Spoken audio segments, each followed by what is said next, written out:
We're live on tape. You want to talk in that mic? Yeah. Oh, yeah. Sorry. Podcasting. Yeah. Ooh, that's loud. Eric, Yes, sir. how you feeling? I feel loud. Do I sound loud? I think I'm a little low, actually. I think you're probably good. Okay. You're a little loud. That's all right. I'm a little NPR today. A little raspy. More raspier than normal, I'd say. Yeah, you look raspy. I feel well rested, and everyone's like, yeah, every day I see you look shitty. I was like, I thought today was a good day. I don't know. I don't look in the mirror. Well, you've got a weird dichotomy of outfits going on right now. You've got a collared button-down shirt. Come on, and we keep then it professional here, like a Sports bathing Center. suit. They don't know what's underneath. The video, the people on TV watching video, they don't know. Bro, I will grab that camera and wing it over here just to prove my rightness. No, look, we got to keep a professional atmosphere around here, right? Do we? I know. That's the whole reason we do this, I thought. Anything you're working on right now? Right this second? No. Like, we don't have to take it literal. I'm saying, like, any dad projects, any work things, anything on your mind. I went camping this weekend. Told you that. Dude, that camper looks awesome. That's a project in itself, right? Oh, the camper is a huge project. Every time it goes out, I have to learn how to do it again. But I'm officially to the point where, like, we can take a hot shower. The shitter doesn't smell like shit. Yes, that was an issue. You take shits on there? Hell yeah. That's the whole point. Oh, man. Dude, that's what I was saying. You bring Nope. the kids out. No poos on the RV. Dude, no, it's fine. No, like, this is a nice... You can't do it with kids. I'm telling you, you'd like it. Or parents doing cocaine. You're going to shit all the time. Well, that's, yeah. Do it off the yellow toilet seat. No, I think the camper you saw was probably not mine. Oh. Yeah, the one that was posted online was like a pop-up. Yeah. That's not mine. Oh. Mine is a full-on walls, the real deal. Didn't mean to offend you. Yeah, well, those pop-up bitches. Well, I want to hear more about this camper. Yeah. Let's get into the show with your favorite part at the intro. Fuck. Let's get a hottie toddy going. Hey, Sweat Equity, you ready to bounce? Let's do this. Huh? What?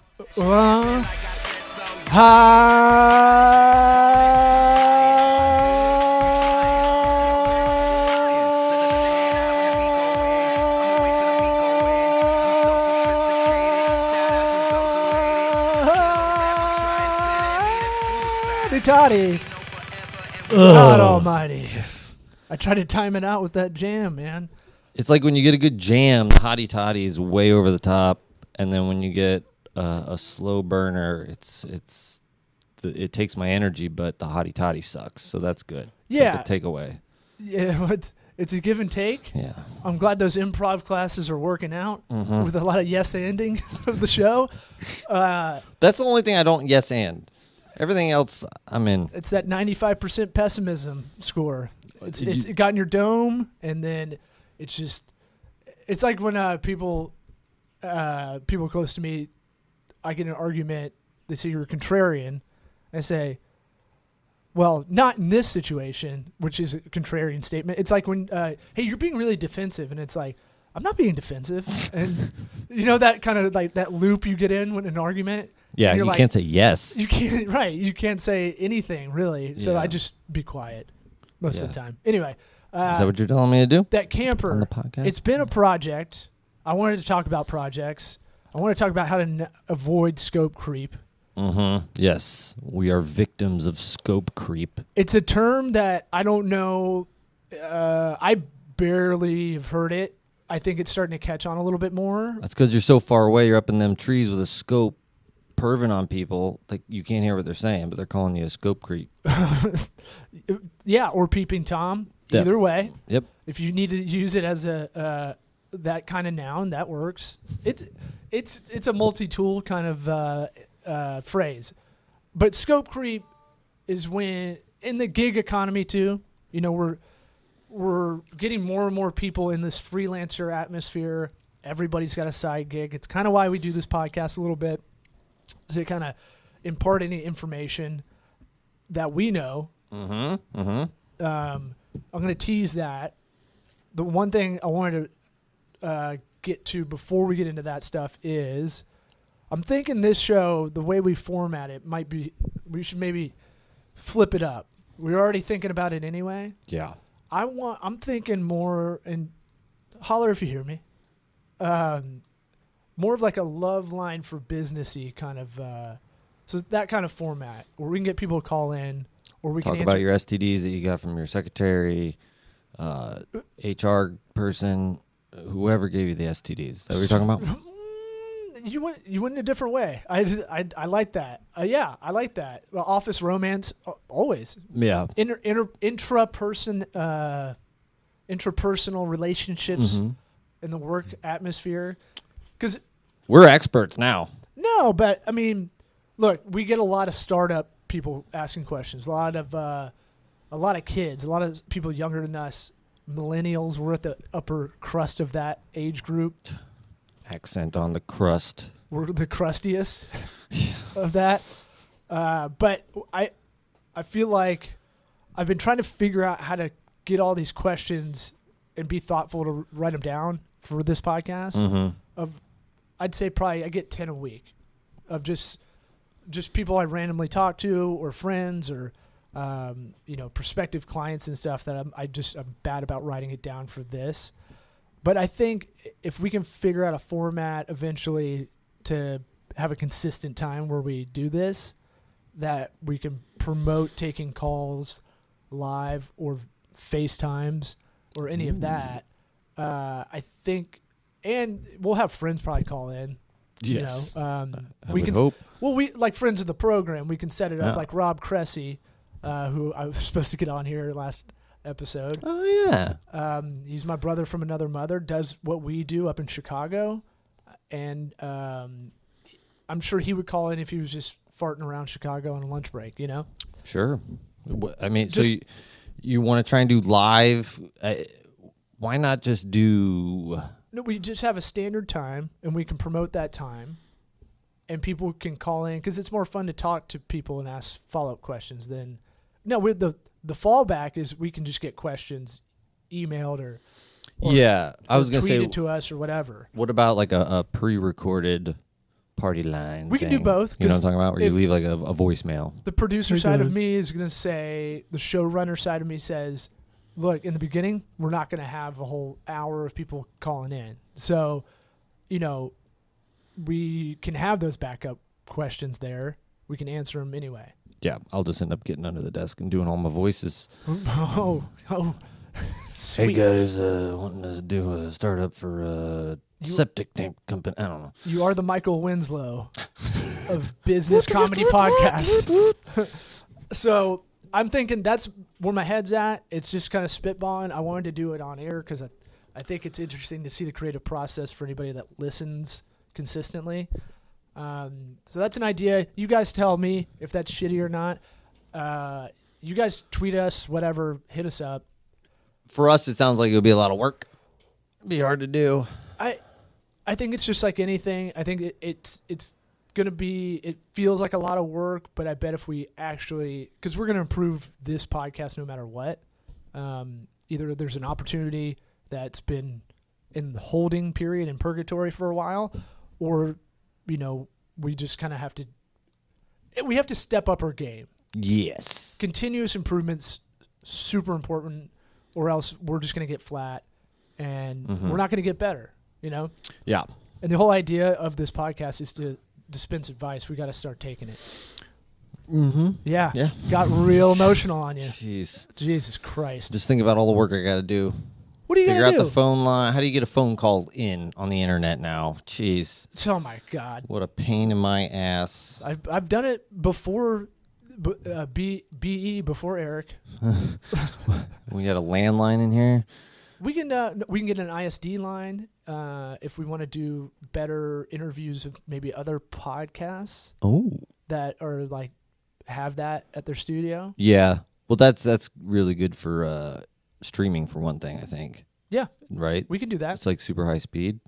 Or is that, like am I thinking of something different? No, it's like designated line, but for phone calls and video, it like doesn't have as much like white noise, like chatter. Or Yeah, I anything to got you. break. What happens with this? Sometimes it'll glitch from the internet because we're we're using Bluetooth, and then B, it's wired from an Apple AirPort, which is like an extender that goes into the camera, which is good. It helps the strength, but it's not. Is it Bluetooth? I thought it was Wi-Fi. Bluetooth on that iPad. Oh, from the iPad to the camera. You're directing from there. You are directing, or is it just doing it? Yeah, I'm directing. I haven't seen your hand move to touch it. Doing it with my mind. You're on your game. All right, I want to hear about the camper. This seems like a huge thing you've been working on, to the point where I'm like, Well, what's going on today? no, it's really good. The camper it's good now. I got it all. There's a lot of stuff to learn. First of all, manuals for campers are horrible. Now, YouTube how-to videos for campers, there's some gold there. I think the manuals for anything now are just there for legal purposes. Right.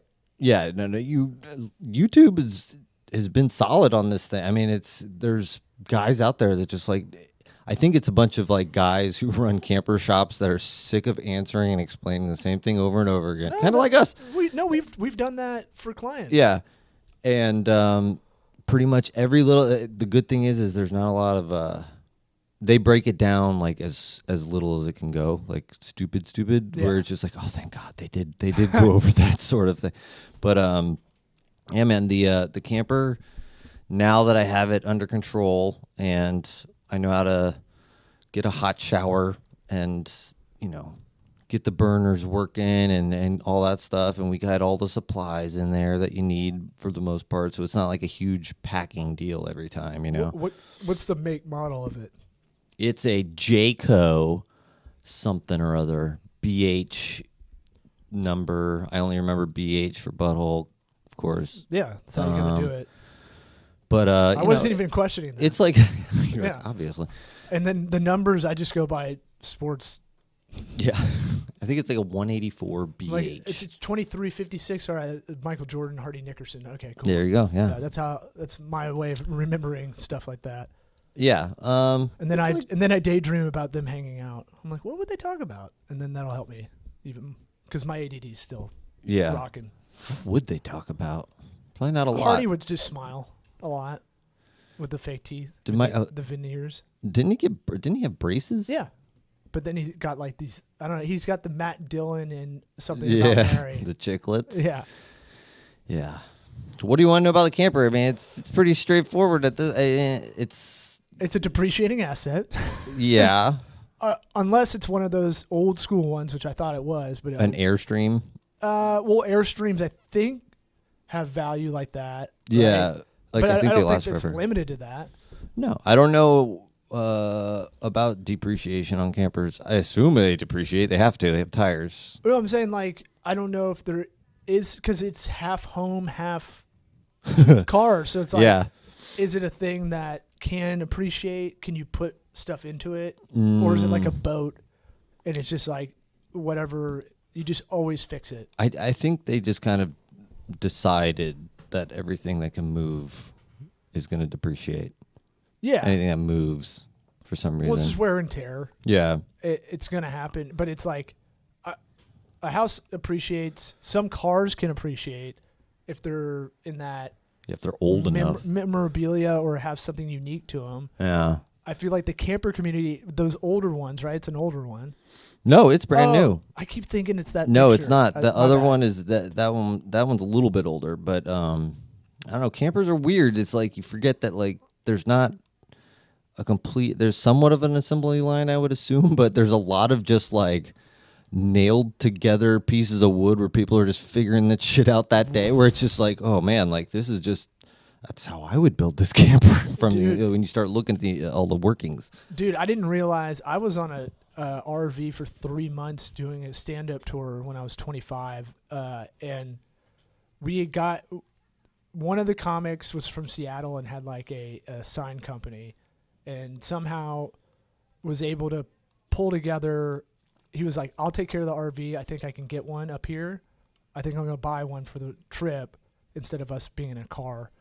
And then I'll wrap it. I'll do the wrapping on it.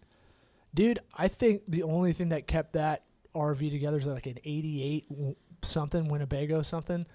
I don't remember the brand, but I think the only thing that kept it together was the wrap. Because I felt towards the end of the thing, I was like, what if we tip over in this while we're going? Wait. And then I started feeling the walls like, this thing's like styrofoam. Oh, they're all What the jankety. fuck? Yeah, dude. They're all weird. Like, I think it's just build it as cheap as you can. I mean, you want to get a good deal, but the expensive ones are like the RV where you drive the whole thing. Yeah. But see, I like the camper because you can drop it and then I have a car. Yeah. Go around, do say, if you have a camper or an RV, you have to tow a car. No, the badasses, they put like one of those like mini dirt bike-y kind of things on the back. Mini Cooper. You can do and then that. It poops out a little tiny car. Yeah, there's no real good system, I don't think. But Yeah. I like the camper life. I like the RV life. Yeah. No, it's important. It's important to go out and be able to, because it's good because you can focus on just this thing. Like, it's enough dad shit I got to do. Well, Make sure we don't all die. You slacked over. I didn't have internet. And I was like, that's probably good for you. That like for real. Yeah. That's like good. I think to disconnect like that. You're better about that than I am, but it's still like I was like proud that like happy for you. Yeah. That you were able to like go out there and not be on your phone the whole time and all that stuff. Yeah. A lot of these campgrounds will advertise that they got Wi-Fi. Really? They might as well not. Well, I mean, I get it, but it's hard. Don't give us that choice. We're here to Right. not do that, but You're supposed to be bored. That's what I told my kids. They kept complaining, this is boring. I'm like, that's what you're supposed to be bored and figure out stuff to do. Like, you need a dad line for that. yes. It's you're not bored. You're boring. Oh yeah. Yeah. We say that all the time. Yeah. Yeah. There's no such thing as boredom. There's only boring people. Yeah, I wonder how that's going to be in the future, like with kids, because once the smartphones happen, it's literally like you can have something to do at all times. Yeah. And- There really shouldn't be boredom then. I mean, But now actually. But boredom's a good thing. I feel like that got me into, like, it makes you get into hobbies and it makes you get into stuff that you normally wouldn't have, right? Well, you're not going to be creative if you're doing something Exactly. other than that. Yeah. Creation comes from boredom, kind of, or a lack of thinking about something else. To talk about the RV trip again when we were on tour, it was like, we're so fucking bored because we had a Wi-Fi hotspot, but this is 2010, and so you could get it every now and again, but when we started getting into Idaho and Montana and shit, it's like that thing, we can't get any cell reception. Yeah, you might as well be on Mars. Well, we had to kind of work whenever we had Wi-Fi because I was shocking. I was doing all the nerd stuff and promoting. I'd be emailing newspapers like, hey, we're coming to town. Can we get some press? Mm-hmm. Doing all that sweat equity. But I think like being bored on that in the RV, eventually we're like, well, let's try to do something productive while we're here. That's the adult version when you're bored. Well, I mean, for comics, that's when need to you be get bored. that's when you get some good stuff. Yeah, you need to be sitting at the airport where you can't really do anything. Yeah, Or you need to be observing. Or stuck at the car rental place, or just be a kind of a dope and just like you just kind of sit there. Experience. Yeah, right. If you're on your phone all the time, you can't really do comedy about what you saw on your phone. I mean, you could, but it's everybody's gonna be doing. Dude, I totally believe that because I'm doing so much, I haven't been writing nearly as much. Plus, you can also make time to write. That's the other part. Yeah. Anyway, scope creep. And it's creep. Yeah. We should call it screep. No, No, okay. I don't like it. Okay. I don't like that. I don't like it either. I didn't like it when it came out. You almost wrote it down, though. I saw you. Screep. I'll write it down. And then scratch it out. Don't say that. Don't. I'll put equals with the slash through it. Old school style. Do not say that. Jed, you got any screep So strategies to avoid. yeah, this is good for life. This is good for business. It's basic. I wish someone made me take a knee and made me listen to how to project manage, like how to kind of contextualize it. You know? Yeah. I think a big mistake that a lot of people do is you just start getting into something, or you don't start at all. How about that? Mm-hmm. Let's back up.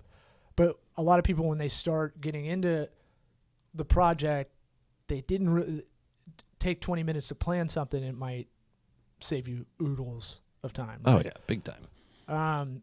But the way to contextualize it, and I obsess with this now, because all our work is mostly project based. Even if they're on retainer and it's ongoing services we're doing, the bigger stuff within that retainer we're doing, they're project based. Right. There's a beginning, middle, and end. So think of every project that way. So just break it into threes. That's huge, Mm-hmm. right? But let's start with the. I'm going to try to speak to the freelancer kind of people out there. I don't remember. Do we kind of explain what we meant by scope creep? It's when you get fucked. When like you're a graphic designer, everybody's got that graphic designer friends that decrees they're overworked and they're Mhm. underpaid for what they're doing, but they didn't. It's because they didn't set the principles and the terms, Right. and they didn't stick to it. Right. That's the big thing, right? Mhm. So, graphic designers, I think, are my number one person that bitches about this because they're not good at that. They believe they're told they're artists, so they don't think they can make this other part work. Yeah. You know? Or improve it, or Video, I mean, you're in the video world a lot, and that it happens there yeah. all the time. I mean, web design too. You know, Sure. It's all anything Anything creative, creative. really, other than stand-up comedy. No, comedy mean- comedy can have that for sure. Well- like you let's say you're working on a set, and you can just kind of let that you can either not work on it and go up, or you can just like here and there never really attack it. Like you have to set a goal Yeah. or benchmark. Yeah. Parameters. Like I'm gonna work on 20 new minutes by the end of August, Mhm. right? That should be a goal of mine. 20 tight minutes. That means I got to write probably about 45 decent and then whittle it down. A lot of dick jokes. A lot of dick jokes, and how do you sprinkle them in without having too many sprinkled dicks everywhere? Yeah. You know? But scope creep happens all the time. It happens in your real life. The camper could be an example of it if you were like, I need to get it to working functionality, and then there's fucking shower issue. Oh well, we had scope creep. We agreed to do dinner the first night because we were with a bunch of other people. So there's your date. That's your goal date. Right. Right? So we brought a bunch of stuff for dinner that night and assumed other people would too. And it was just like, oh shit, this is all we got. And it was like, oh okay, well I guess you guys are creeping on our scope just now. You know? And then it's like, okay, you could get into starting making dinner for everybody else. And it's like, you gotta set parameters, guys. Any Put your foot building, down. any building always has this, right? They get scope creep. Any house that's being built or commercial building, Mm-hmm. there's always scope creep. Like it's like, yeah, what day is that going to be on? That's going to be open? Oh yeah, okay, we'll see. Because people don't allot time for like those incidentals, right? Right. Like this y'all's example of the dinner is like, that's more like social, like just kind of narcissism. Than Yeah. I think y'all's fault, really. But if there was a behavior of the friends that you're hanging out with and they don't bring much to the potluck dinners, you know, Yeah. you could be like, we could have brought more. I was thinking more like if you start helping people in a certain way without, people start to expect things a certain way, where it's like, oh, well, just do that a little bit extra. So just do that a little bit extra. That's what happens. Yeah. So like, and Jesus, we do it only because sometimes it depends on your position, right? So maybe you agree to a job, a gig, but you're working your way up and you're kind of getting your foot in the door.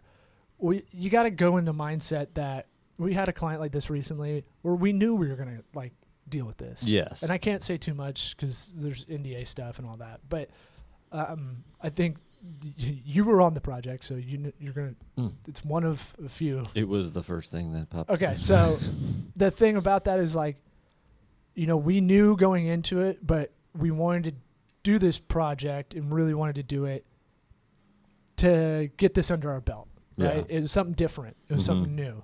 And so, and it would get us to a different cachet, a different level of professionalism. Yes.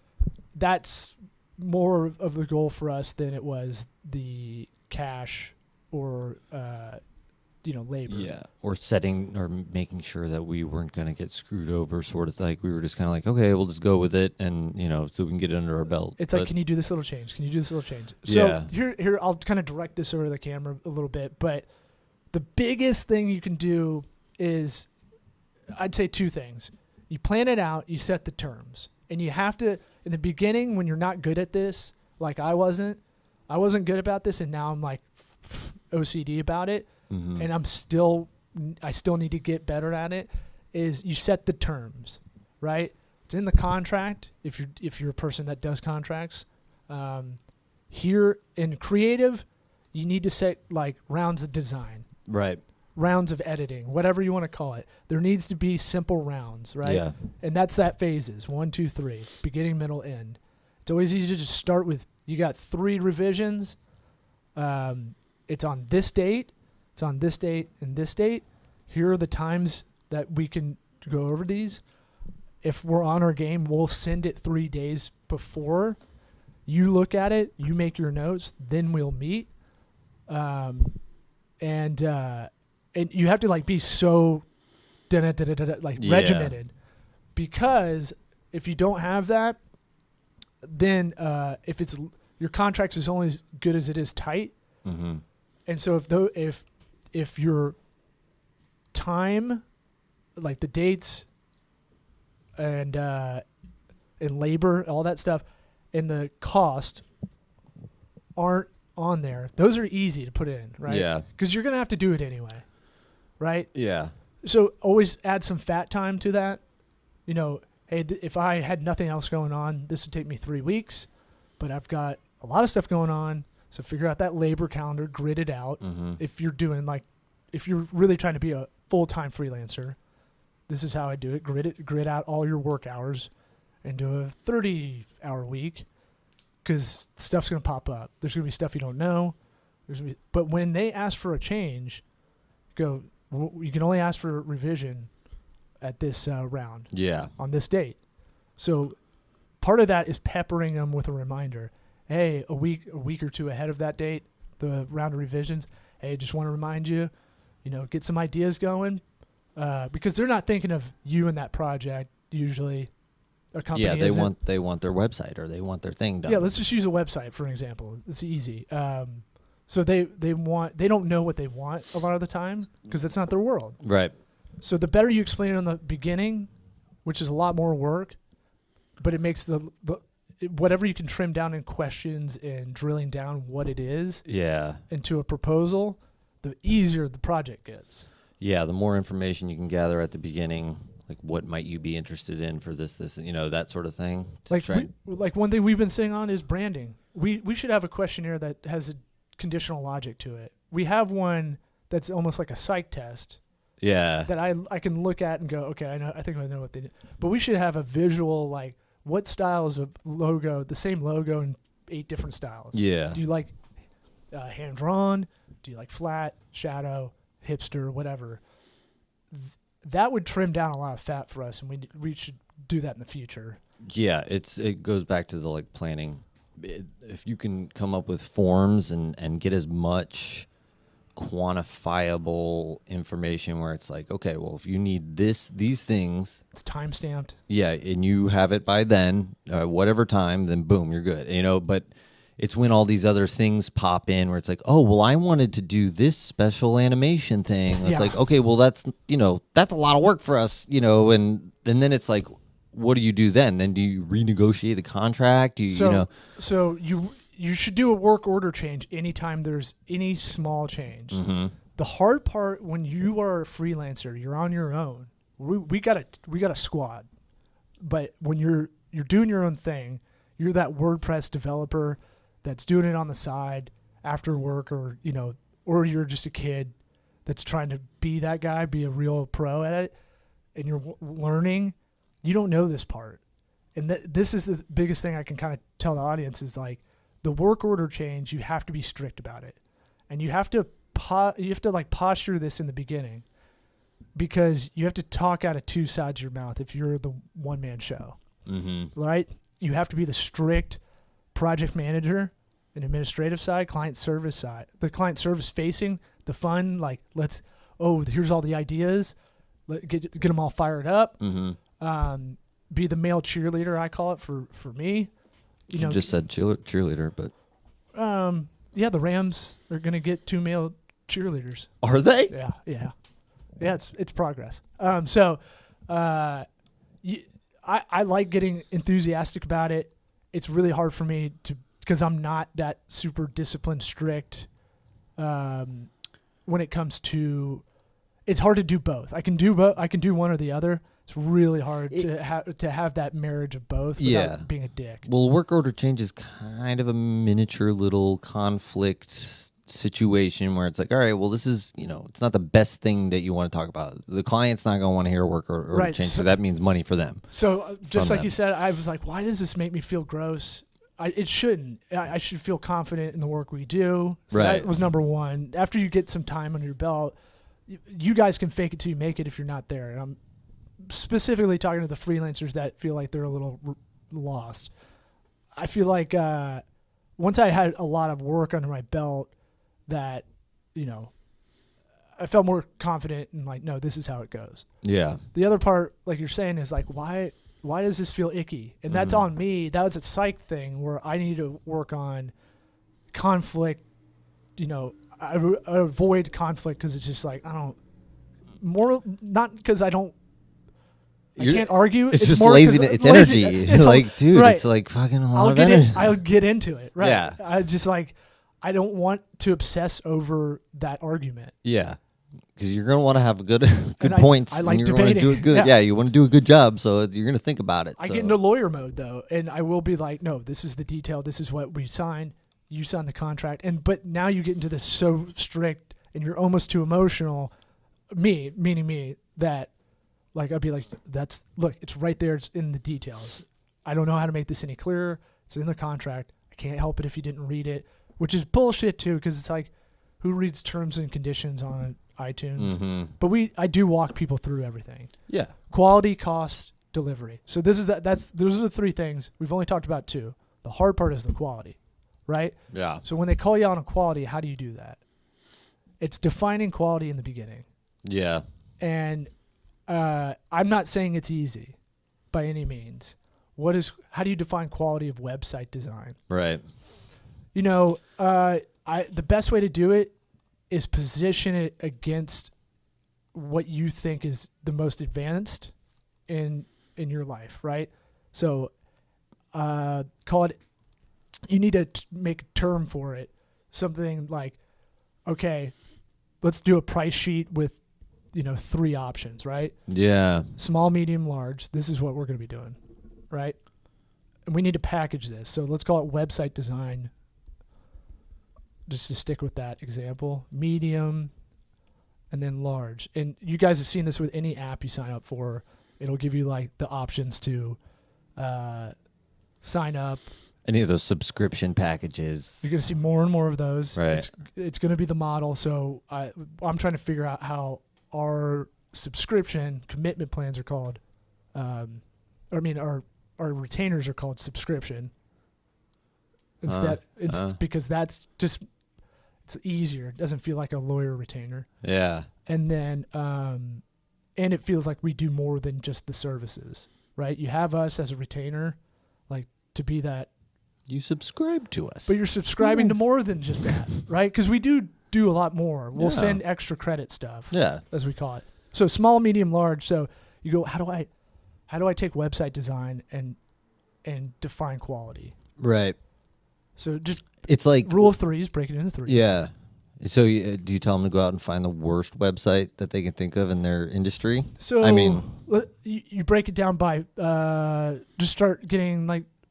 First off, you can always look at other people's stuff, like how they have their pricing online, right? And just kind of go, oh, okay. So this guy makes a list, and on the most advanced side, he has responsive, right? So all websites are responsive now, basically. If you're going to create one, a lot of people upsell for that. Well, I'm not going to get into that, but that should be standard. SSL. Most websites do that. Also standard. That's the HTTPS. So you'd have that in every bucket, right, across the line on 3 columns. And then what's that next thing? Oh, optimized images. We'll make sure it opens. And you start creating these qualifiers. Yeah. Opens in under 3 seconds. Yeah, that's on mobile. Good. On a and feature that's phone. Something else we would do. Right. Whereas if they're not part of the medium subscription plan, then you got to bring us those images yourself if you want them optimize. You got to optimize them yourself. But the easiest one to do is that revisions round. So if you choose the small package, you only get 1. Yeah. All the features could be the same almost. Yeah. But the rounds of revision, you get 1 shot at that, right? Or do you want to do that? Now sales strategy, you pretty much want them to choose the middle one. Mm-hmm. Most people, when they see 3 options, I think they choose the middle one. I think that's the psych behind it. Yeah. Look that up. Well, I hope that's it, because I've been saying that for a while. I'm pretty sure that's how it works. Well, usually sales is top-down selling. Well, but you make the shit. What a lot of people do is they make the basic free plan the shittiest shit. Mm-hmm. They show what this thing is, that the advance is. Mm-hmm. Like, ooh, this can sync with all your teams and other people and all, like all these badass features. And then the middle one's like, it's just a little bit better than the small, but by positioning it, it's got that one middle thing that you need, right, that everybody needs. Like, oh, yeah, well, you need to get the middle one then. I'm sorry. So this is how you have to set this up in the planning side, so that when you walk into the meeting, you have defined qualifiers, right? Mm-hmm. For the creative. And if I already hear any creative person listening to this, like, this guy doesn't know what he's talking about, because you have that ego, right? You think you're doing it differently. You're not. You're probably if you're listening to this and for advice, you're probably not doing it differently. No. Than you're not Banksy, right? Like, you're not the master. You're not reinventing the wheel. Yeah, you're not the master creative you think you are. And if you are, tell us what you're doing, because that would be groundbreaking. We'll have you on the show. Yeah. Gladly. But yeah. You break it down into groups. That's the easiest thing, and then kind of specify that a little bit more. Yeah. Let's go app developer, app UX UI, user interface, user experience. Those are kind of like, the really good ones are expensive as shit. Same with website designers. Yeah. The really good ones, they know, like in the advanced bucket, golden ratio. That's that's the, what is it, Fibonacci sequence. Fibonacci. Yeah, from from Da Vinci Code. Most people know it because it's in that book. Or Nature. It's in Nature, but I'm saying like most people remember, like it's like a what's the shell? Yeah, the Nautilus shell. Yes. It's like it's like a 1.6 something or other number. Anyways, the Twitter bird has it in their logo. Yeah, the Apple logo. It's naturally pleasing to the eye for design. So like that's advanced stuff that you can do for design that you might put in a fourth one that's like custom. Here's some of the things we can do: golden ratio, that kind of stuff. Endless rounds of design. If you bear, but that's whatever you charge. You have to realize they have to know that there's a per hour, for everything custom, all that stuff. Right. So to summarize, all right, every project is quality score. Figure out a score, right?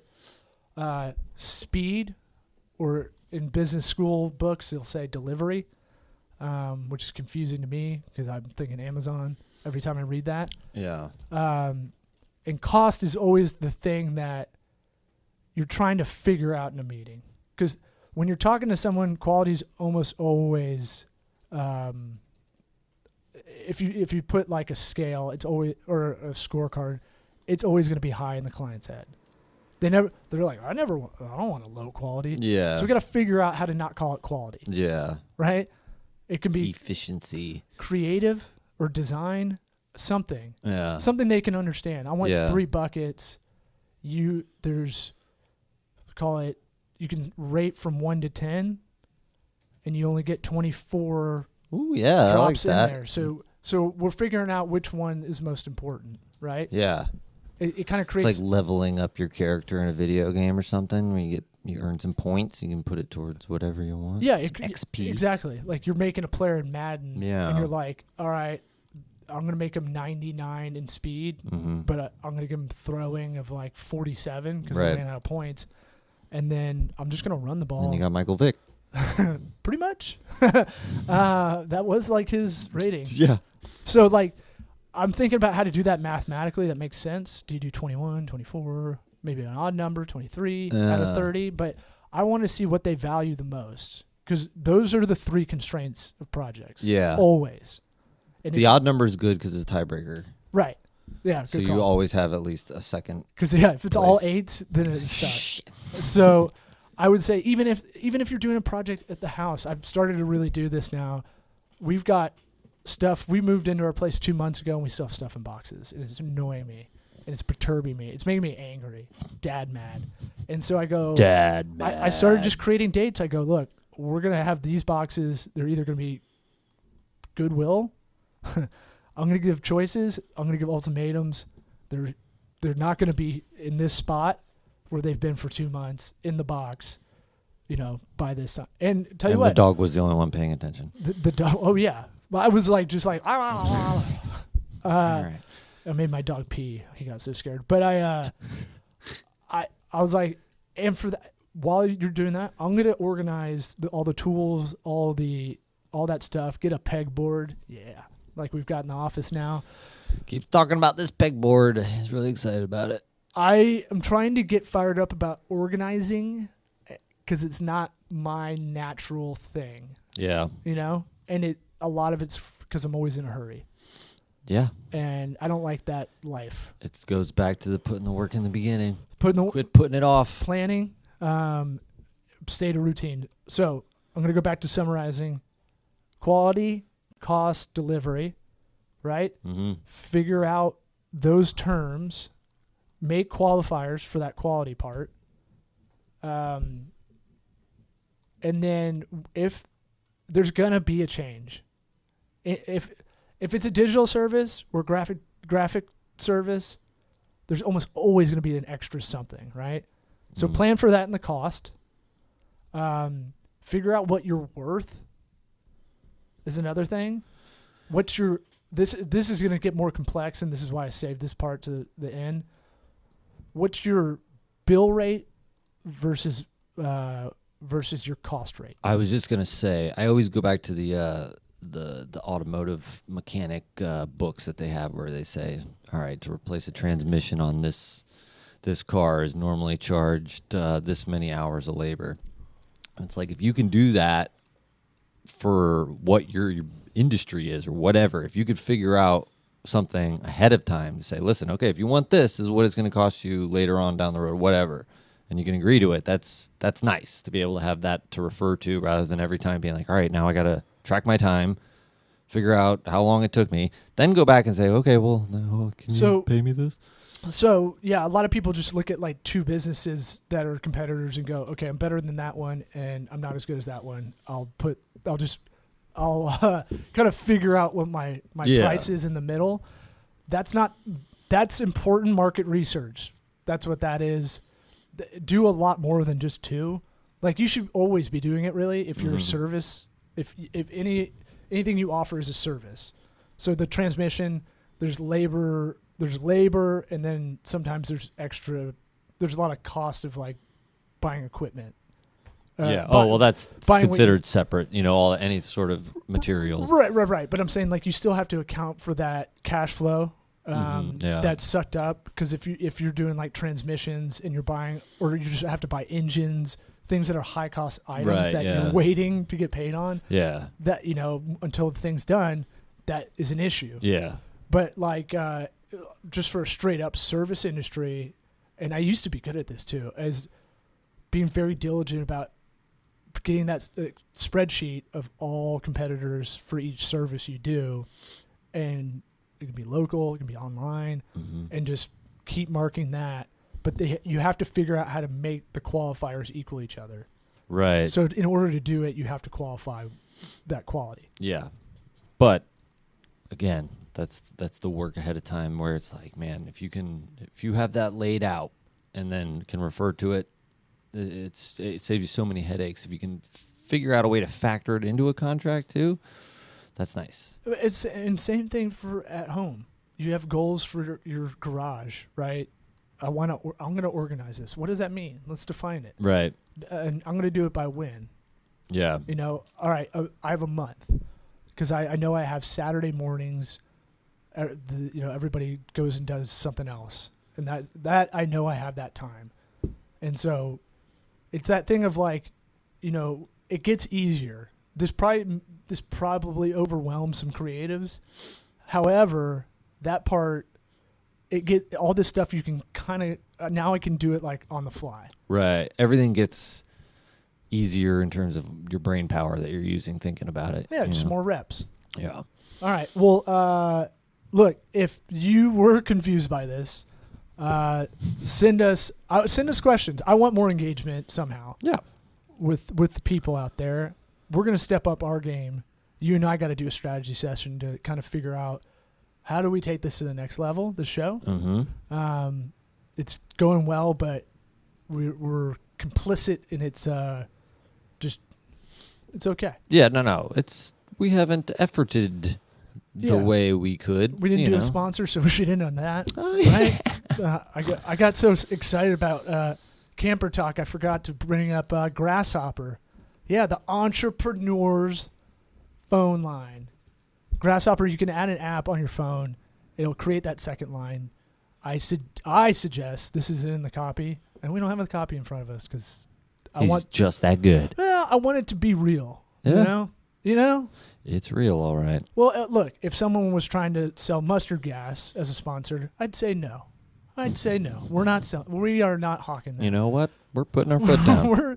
we're not about chemical warfare. Not this time, guys. So, Grasshopper, look, if you're running your own business and you don't have a legit phone line, you're a total jabroni. Yes. And if you do one of the ones where you have AT&T and you try to get two lines on your phone, I can't remember why, but for some reason it can't compartmentalize. Yeah. Like Grasshopper, you'll know it's a Grasshopper call for business, and you'll know when your personal phone rings.